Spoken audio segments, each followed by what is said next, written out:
On this episode of Narcissist Apocalypse Q&A, we talk with the CEO of Shelter Movers, Marc Hull-Jaquin, about the process of moving DV survivors.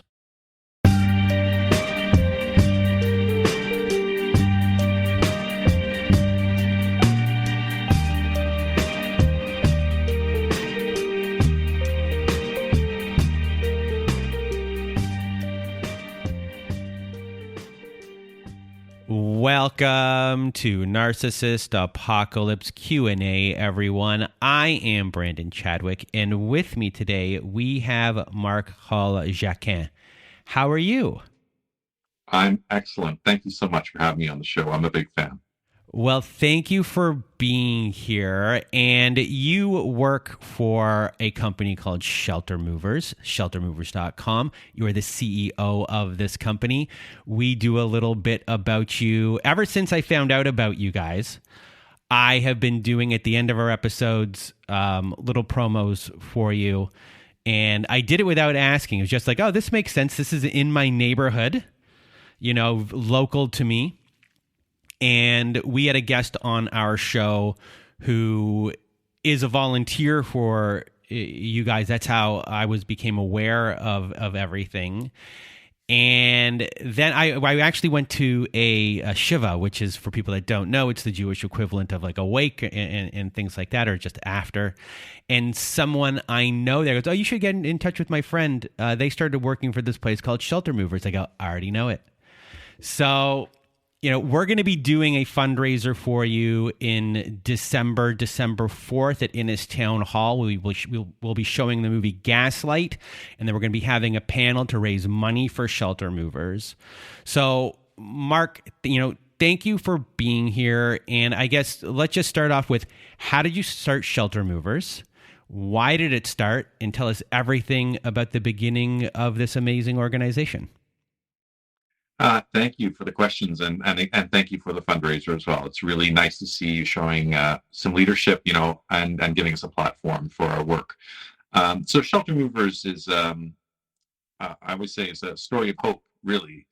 This is an idea that came to me while I was on parental leave. We have 3 kids here in Toronto, and or anywhere, I guess, but we have 3 kids. And I was on parental leave with our daughter, and just really wanted to think of something I could do that would be useful to my community in downtown Toronto. Specifically, I wanted to do something that would help parents give their kids the same kind of life I can give my kids. And I think every parent deserves a chance to give their kids a safe place to sleep at night. I don't think that's a privilege. I think that's something everyone deserves. So what could I do to help people give their kids a safe place to sleep at night like my kids can have? And I realized very quickly that violence against women in Canada is a much more pervasive and much more serious problem than I had ever actually really understood. Every 2 days in our country, a woman or girl is killed, usually at the hands of an intimate partner or a family member. And that's 2016 as it is now in 2024. It's only marginally changed. This is a serious concern in our country that I think is just incredibly overlooked and dismissed. And there are a lot of services in society to help women who are fleeing abuse. There are the police, there are women's shelters, there are sexual assault centers, there are hospitals. But if she can't get out, if she can't leave an abusive household, or if she leaves and she stands to lose everything she owns, in all likelihood, she's probably going to go back to him at some point because of the cycle of poverty that creates. Or worse, even, she doesn't leave at all, and she continues to endure abuse, and her children will in turn experience that as well. So I was thinking, what could I do that was tangible and measurable and create real change in the moment? And I realized if we can help her leave on her terms, on her timeline, with dignity, with safety, maybe we can start changing the narrative a little bit. Maybe it's not about fleeing in the night with a bag in one hand and your kids in the other, jumping on the TTC or jumping in a cab if you can afford one to try to get to a safe place. What if she's leaving when she wants, how she wants, with a team of people who care about her outcome and are there to support her? So I wrote this concept document for a free moving service and a free storage service And I started doing what I do, which is analyzing a problem and then turning it into something real that can actually be actioned on. And I started calling the police, and I called the women's shelters, and I called storage companies here in Toronto. And I started sort of pitching this idea of this free moving service. And over again, I got the same reaction. Awesome idea. We've been needing this for a long time, but no one's actually put all the pieces together to make it manageable. It's all these one-off sort of things. A softball team gets together and goes to her house and picks her up, or a parent knocks on the door and coaxes her to come with them. But it's not a systematic community approach to this. And so that's what I started writing with the help of an employee in a women's shelter in Toronto. I wrote this concept and these processes, and then I tested them over and over and over again. So I go to work, 9 to 6, come home, make supper with the kids, feed them, put them to bed with my wife. And then 8 o'clock, I jump in a rental van that my wife let me rent with a name and an address given to me by a women's shelter. And off I'd go into the night with a couple of volunteers. We'd knock on the door and get there. And she'd answer the door, and I say, "I'm Mark. I'm with Shelter Movers. Are you ready to go?" She says, "Yes." He says, "Is there anything you want to move?" She says, "Yes." We box it up and put it in the van and take off and get her to a shelter and then put her items in storage. 8 years later, we're a very different organization. If anyone did moves like that, I'd probably fire them because it was not very safe the way I was doing it early on. But now we have bodyguards and language interpreters and police and 1,100 volunteers. We moved 165 families last month. We're in 9, soon 10 Canadian cities. We have a $6.5 million budget to operate from, with a nice group of donors who believe in our mission. And really, it really has grown at a pace that I had not predicted. And I think we've completed over 7,500 moves across the country. So I think we're making a difference for those families. So you mentioned there what it was at the beginning and where you are now. And obviously there has to be this maturity of processes. So at the beginning, I assume it was just, in a weird way, it was like how I did the show. It was like, "Oh, you want to be on the show?" You pick up the phone, you call them. "Okay, let's do it right now." There's no preparation at all. You just kind of go, and you think you're doing the right thing, but mistakes are going to be made along the way. So what are the processes that got put in, and what were the mistakes that were made that you had to learn from? Yeah, great question. Definitely mistakes were made. And, I would say, I hate to use the word mistakes. I'd say, really, you either win in life or you learn. It's one or the other. And so learnings, maybe it's potato, maybe it's semantics, but we really view it as learnings. It's Shelter Movers is a learning organization. If we're not learning and if we're stagnant, then we're not doing our clients service. So we actually look for mistakes, so to speak. We look for areas of improvement with every single move. We have an evaluation of how the move went, what went well, what didn't go well, and that feeds information into the next one. So every move should be improving on the last. Some examples would just be, I think early on I had no idea if this was going to ever become anything. It was just me with, as I said, with a couple people in a van, and it was complicated because when someone calls for help to get a move, we have an intake process now where we assess the risk that they're facing with the shelter that they may be working with, or the counselor they may be working with. And we were not doing that early on. We were very cautious, and I think that's why nothing has gone wrong, knock on wood. No major negative events have happened since we've opened. So we were cautious, but we weren't thorough in our assessment. So we didn't always have a clear idea of what risk we were going into. And now we're much clearer on that now. So there are lethality assessments that you can do based on the kind of threat the man is posing. And I should stop on that for just a moment and say, violence against anyone is wrong, and Shelter Movers will move anyone who's fleeing violence. But in Canada and around the world, we have to call it out. This is about men hurting women. Violence against women is not a women's issue as it's called. It's actually a men's issue, and it's time for men to kind of own that and show what side of history they want to be on. And Shelter Movers is an opportunity for men to work and volunteer in the organization and to kind of make a statement about whether violence against women is acceptable to them in our society.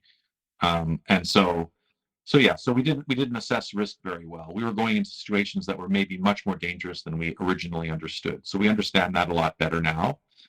And in my opinion, our organization has a moral imperative to grow and to serve as many families as we can. But growing for the sake of growing is one thing, but we put a lot of stress. As a leader, put a lot of stress on our volunteers and our staff. And these are really, really high quality people, very high performing, intelligent, caring people. But everyone has their limits. And I think what I've learned over the years is passion alone isn't enough to grow your organization.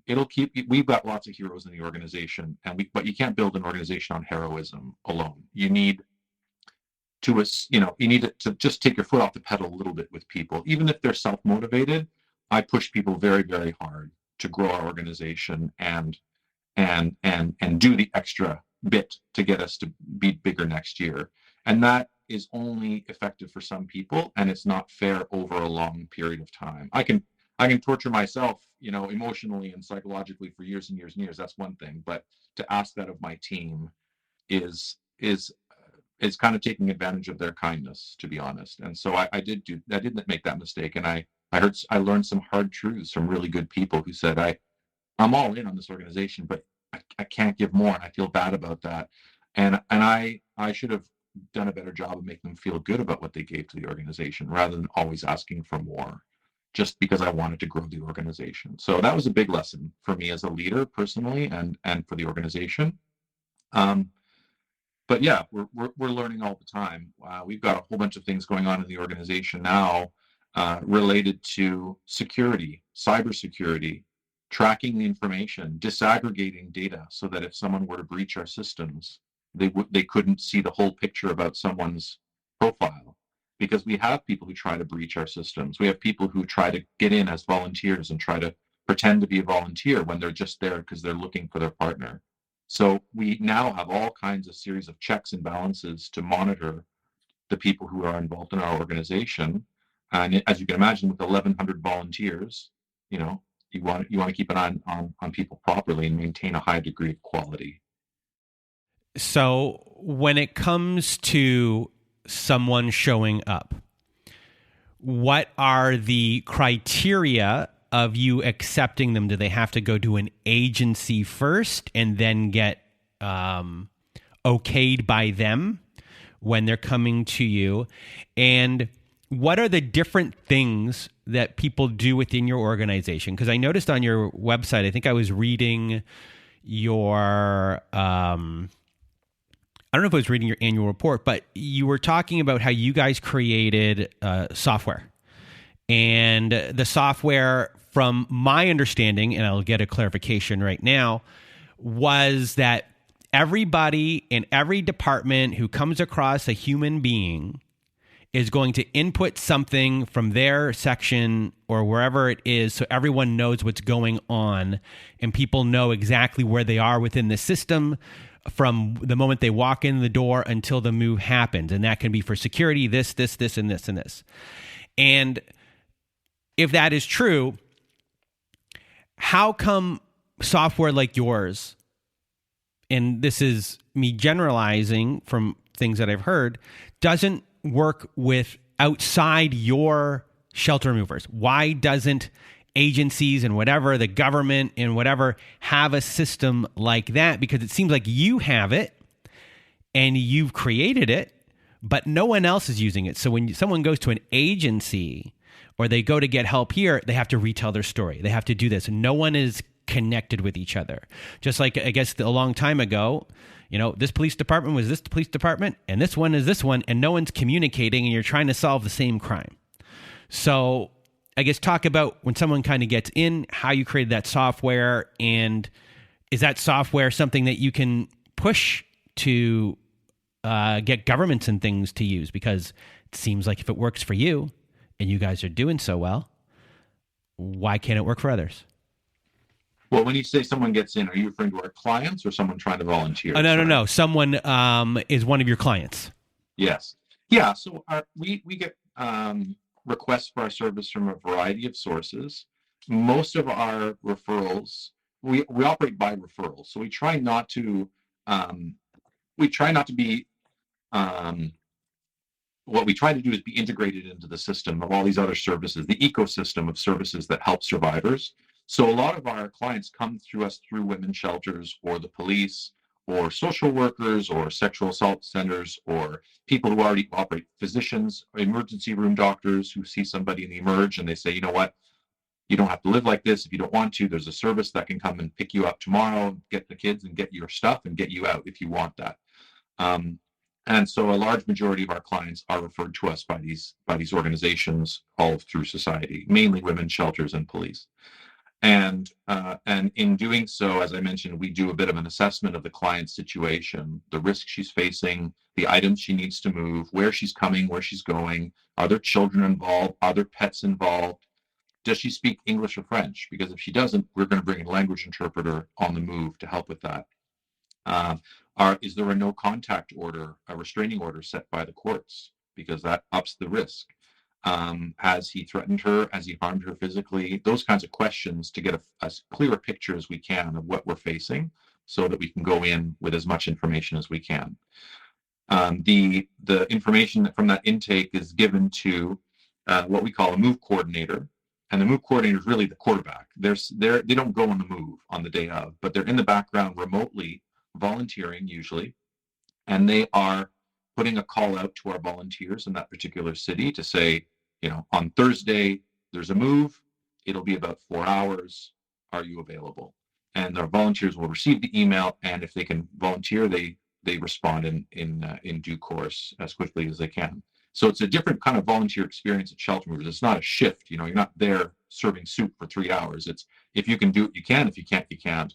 And the way to play that is you grow the base of volunteers as big as you can so that you have that coverage.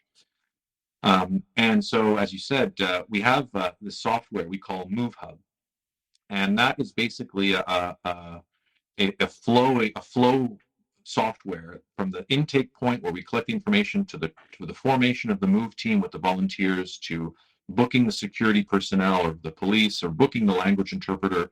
Maybe he's threatening the pets, so you need to contact a pet fostering service. And so you put all these components together in Move Hub, and it's not only very secure, but as I mentioned, it disaggregates the data. So there's no one place where the data is being all kept. So if we were breached, the person might only get one piece of that data and not be able to relay it to anything else. It's also encrypted. So we did spend a lot of time, and kudos to our technology team and the developers who all were also volunteers, by the way. So these are professional developers who on their off hours were developing the coding to produce the software. And then we had to test it, etc. And so that yields, all that planning yields an itinerary. And the itinerary for the move is issued by email to the people on the move 24 hours before the move happens. So they can all have a generally good picture of what the move will look like. On every move, there's a lead mover, and that person might have a little more training or a little more experience, and they get another email with specific information about the client that is not shared with anybody else. So the lead mover will know the client's name, or at least the pseudonym that the client wants to use, and her address and the phone number and such. So that's also disaggregated in some ways. And then on the day of, basically the team meets up 100 meters, 200 meters away from where the move's going to happen. They identify each other to the lead mover. They go over the safety plan for what the move's going to look like. Maybe the police show up there and they brief the police on what to expect, or the security personnel or whatever. And then they all go together to the move location, knock on the door, and get things started. Sometimes the abuser is there. Most of the time he's not, because we've planned very well to be there when he's not going to be there. And but if he's there, I mean, our police supports and our private security forces, they know what to do, and they know how to place themselves in the room to make sure that the client is always well protected. And then, honestly, abusers usually only react one of two ways. They are grumpy and unhappy with the situation, but they're not violent. They're unhappy with the situation, but they accept it. Or they're completely shocked by the fact that, half a dozen people are at the door, and how did she organize this? How did she get all these people to show up, when he was monitoring her phone and monitoring her emails and texts? Somehow she got the message out that she needed help, and a team is there to support her. And he's very pleasant, and he's, oh, I'm sorry to put you guys out. Don't mean to inconvenience you. And we play right into that. So we'll say, of course, we don't want to inconvenience you either. We're going to pick up a couple things. We'll get out of your hair. No problem. And we talk him up, and we befriend him as best we can so that it's all de-escalated. And then we get what she needs, and we get her out. And to do that once or twice is complicated. But when we're doing it at 165, 150, 160 times a month, when you're operating at scale, the risk profile of the organization goes up because it's a lot of details to get right. And we can't afford to have a bad move. We just can't. Not for our clients and not for our organization. Now, why other organizations why don't they use this software? That's a great question. And I don't have a great answer except to say that our software is very specific to our service. And you're right that when it's very re-traumatizing for survivors to have to tell their story over and over again when they go to a new agency. And for that reason, Shelter Movers specifically asks very little in terms of her experience. We do not ask our clients about the details of the violence. We need to know that they're experiencing abuse and they need help moving out. And that's good enough to activate our service. We don't need to know more than that, so it's not within our rights to ask for more than that. We need to know if she has kids because we need to bring car seats. And we need to know if she has a cat or a dog, so we need to bring the kennel. Beyond that, really the only information, in my opinion, any agency should be collecting on any survivor is only the information germane to the services they're providing. This is not a science experiment. I'm not writing a master's thesis. I'm providing a service. And the most important voice in the room is the client's voice and her priorities. And our job, and any job in the gender-based violence sector, in my opinion, our only job is to listen to the clients and keep adapting and modifying our service until they're satisfied. That's the bar we need to be held to. So as long as I get to stay in charge of the organization, that will be our North Star, is the priorities and needs of the families we're serving. And those will change over time and change by geography and change by culture. And our job is to listen and learn and adapt until our clients feel empowered and respected. That's our goal. So when one of your clients is engaging your services, are they mostly going to a new home or are they going to a shelter? It's a mix. Most people who experience abuse do not go to stay and live in shelters. It's kind of a misconception in our society that everyone just goes and lives in a shelter. The vast majority of people who experience abuse do not. So it's a mix. Sometimes she's going to a friend's house down the street. Sometimes we moved one woman who was trafficked from Northern Ontario and she was brought to Toronto, and her safe space was back in Sudbury. So we had a team of people pick her up and pick up her kid and her stuff and drove whatever it is, 8 hours up to Sudbury to take her back to her home community. But because we get a lot of our referrals from women's shelters, usually it's to bring the woman to the shelter. So, like many parts of the world, we are currently in Toronto in Canada having a housing crisis.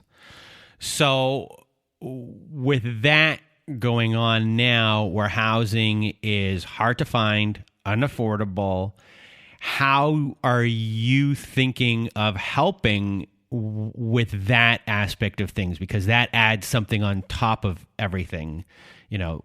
This isn't 2010 anymore, where you used to go, hey, apartment's going to give you a free TV and an extra month's free rent. Please come live here. That doesn't exist anymore. So are you looking to tackle this issue as well and integrate that into your service? Yeah, so the housing crisis is a major influencer on our service.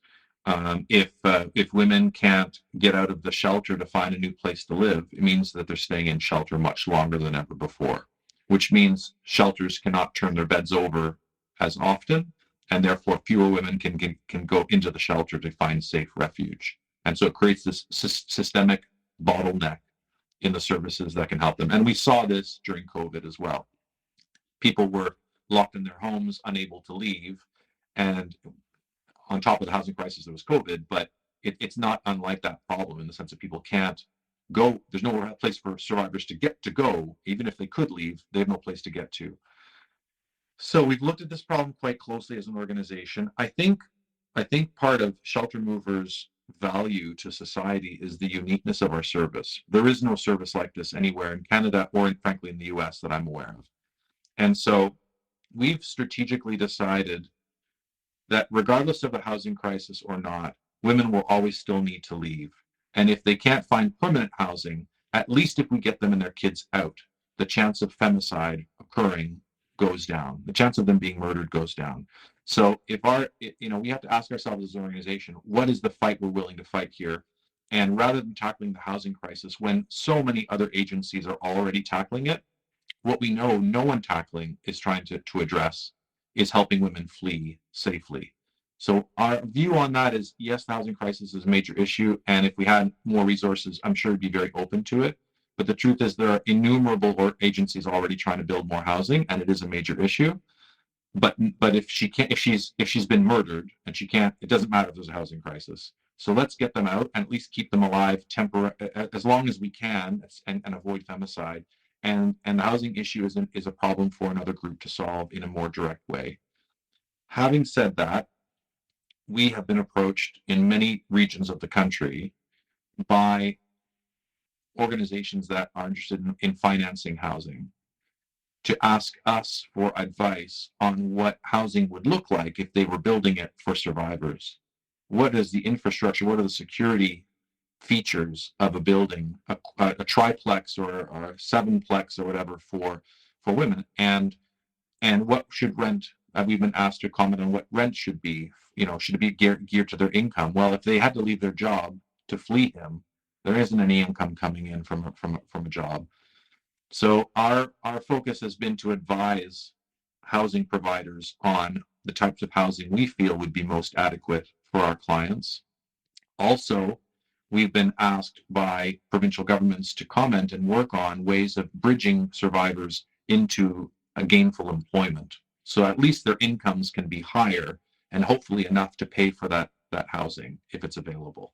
So it's another way of tackling the housing crisis, is just help people make a little bit more money than they were making and maybe be able to afford those astronomical rent increases that they're facing. And another thing that your organization and you did was that you did something that I thought was interesting, which is you bought an actual moving company. Part of your, way of raising money was to actually have a for-profit kind of business that becomes part of this charity. So talk about the idea of how that in itself has enriched, the charity and Shelter Movers as a whole. Yeah, very excited about this. This is a little side quest that I took the organization on last year. So in 2023, Shelter Movers, I was successful in convincing a small group of our bigger donors to help me invest in the long-term financial viability of the organization as you described it. Instead of having our hat out asking for donations all the time, which we will always need to do, we now have this alternate form of revenue by having purchased 75% of Fireman Movers.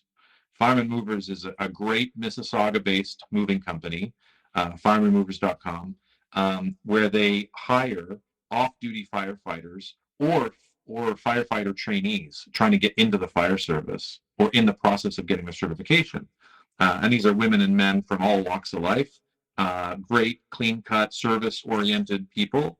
And so we saw an alignment of our values with theirs. Fireman Movers collects furniture for people who've lost their homes to fire.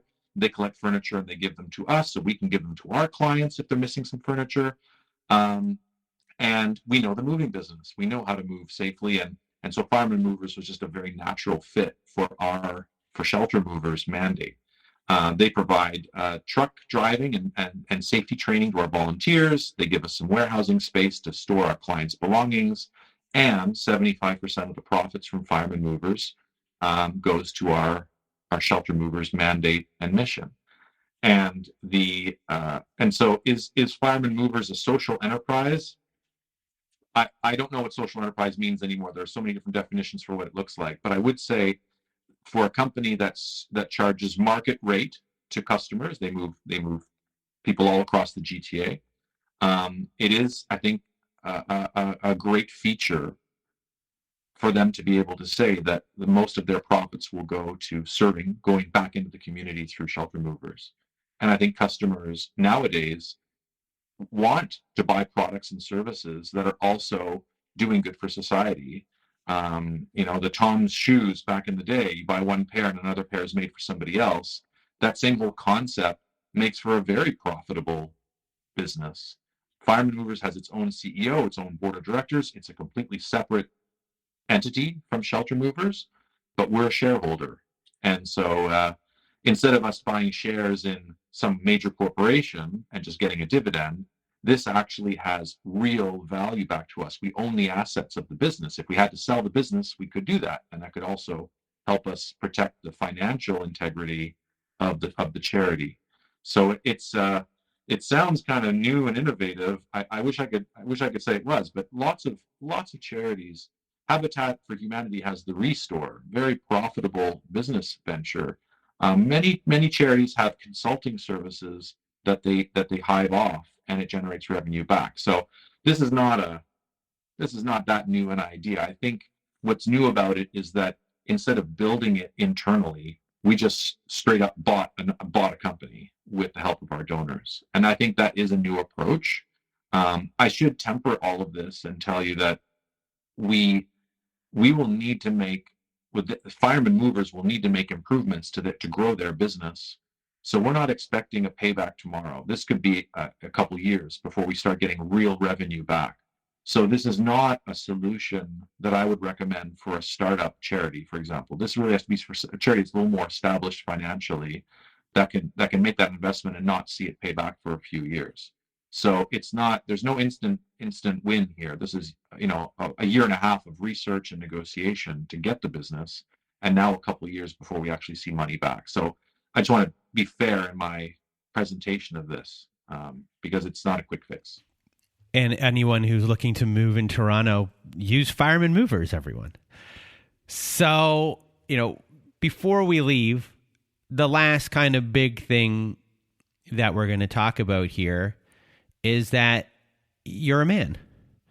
So it is rare that a man is, I guess, spearheading this when it comes to violence against women and helping when it comes to domestic violence, coercive control. And, when it comes to being a man and doing this, what has been your experience? What has been, I guess, like the pushback maybe against you, if there has been?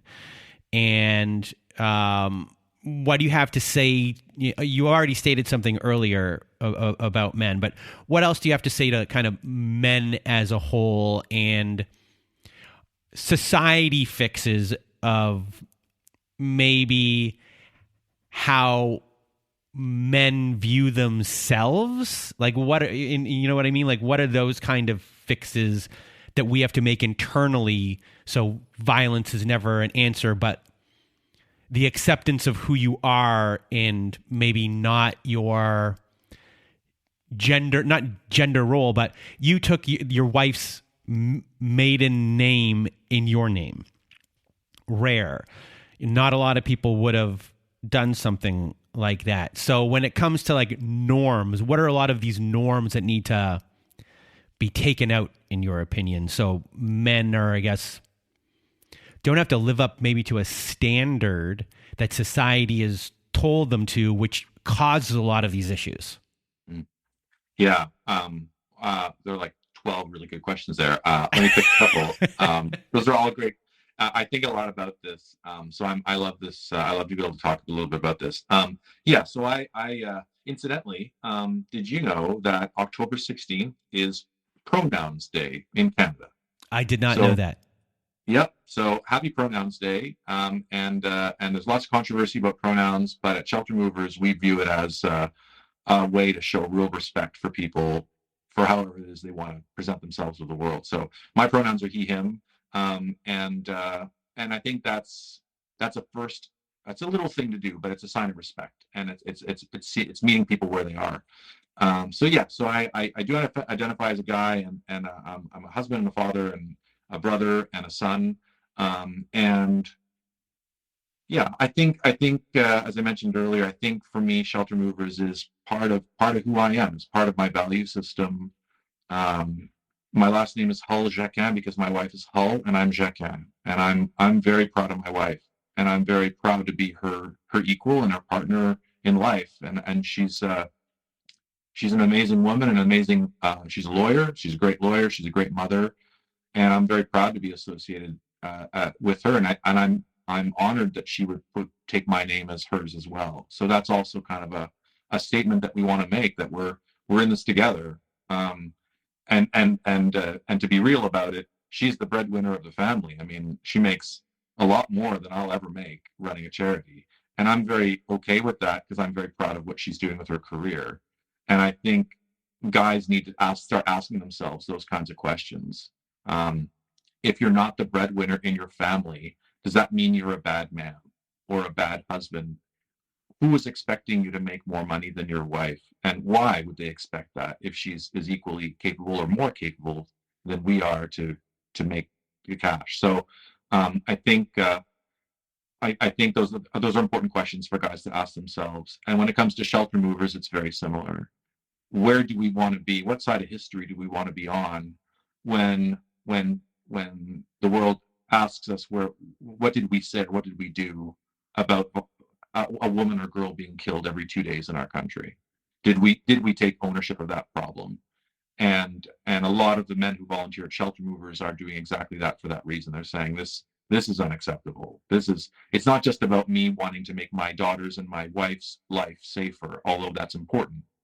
This is a lot bigger than that. This is rewriting the narrative in our country about what it means to be a man, and it's about sharing power and position and privilege with those around us. I'm a white, straight, university educated male in 2024 in Canada. It doesn't get a lot better than this, historically speaking. My job is, in my opinion, not to feel badly about my privilege, but my job is to use the privilege to make sure as many other people have the same privilege as me. That's my job.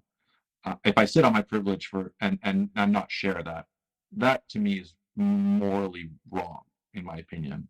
And certainly to try to deprive other people of my privilege is especially wrong. That's awful. So I've just decided I'm going to use my brains, I'm going to use my privilege, and hopefully try to even the playing field for as many people as possible. And part of that is helping survivors write a new trajectory in their lives by helping them get out and help them give them a fresh start so they can start doing for their kids what I'm doing for mine. That's what Shelter Movers is largely about for me, as for Mark, for as a guy. That's what this is about. Lots of other ways for guys to define themselves in a healthier way. Maybe their spouses, maybe their girlfriends are doing all the cooking in the house, and it's not that they don't want to do the cooking, it's just no one's ever taught them how to cook because their mom did all the cooking. So you know what? Start with a grilled cheese sandwich, perfect the grilled cheese sandwich, and offer to make lunches every so often. You don't have to take over the whole thing. You don't have to be perfect right away.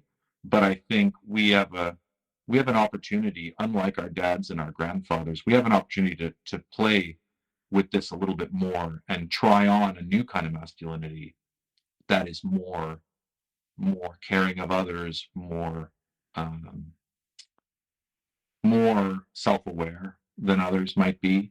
So anyway, I'm on the journey. I haven't perfected it at all. I make all kinds of mistakes and I say things I probably shouldn't, and I'm probably not as in touch with my feelings as I probably should be, and things like that. So I'm trying my best, but I think that's part of what Shelter Movers is. It's just being a little more self-aware and taking your privilege to the next level to benefit the people around you. And for the next year, we're almost at the end of the year. So what are we looking forward to for Shelter Movers for the rest of the year and then going into next year? Yes. So some big things coming up for Shelter Movers in the coming months. In October here in Toronto, we're having our big fall gala, the Moving Affair, on October 24th at the Four Seasons. You can go to sheltermovers.com and send us an email if you want to sponsor to get some visibility at the gala on the October 24th, or if there are tickets left. I'm not sure there are too many, but there may be some tickets left to join us at the Four Seasons. That's on October 24th in Toronto. And then in November, we will be opening our 10th chapter in Winnipeg. So I'll be on a plane to Winnipeg. Winnipeg in late November might not be exactly where I would pick to go, but it should be a good time to meet with our volunteers and start moving families there. And then in December, we will be reaching out to, I've learned that there are $2.4 million in donations that Shelter Movers has received over the last 8 years from people who we haven't properly thanked, we haven't properly stayed in touch with. So if you or someone you know is given to Shelter Movers, you can probably expect something from us in the next few months, just acknowledging people and thanking them for what they've done, and hopefully enticing them to make another donation to help us move even more families. And my last statement or question here, this service is obviously needed south of our border as well. And it's not something I assume you're going to be able to go into. So, for someone, I'm just going to speak for you, even though I don't know the answer, but for someone in the United States who might be listening to this, to use what you've done as a model, I think is something you would like to see. Am I correct about that? I would love for that to happen. Incidentally, we do get phone calls periodically and emails from groups and individuals who want to copy what Shelter Movers does. I think Shelter Movers either moving into the US and being Shelter Movers, or as you say, teaching someone else how we operate is equally good in my books, as long as we're helping more families. All right. Thank you so much, Marc Hull-Jaquin, for being here. I really wanted to nail the last name today. Thank you so much for being here, for sharing your story, sharing everything that Shelter Movers does. A long time ago, a very, very quick story.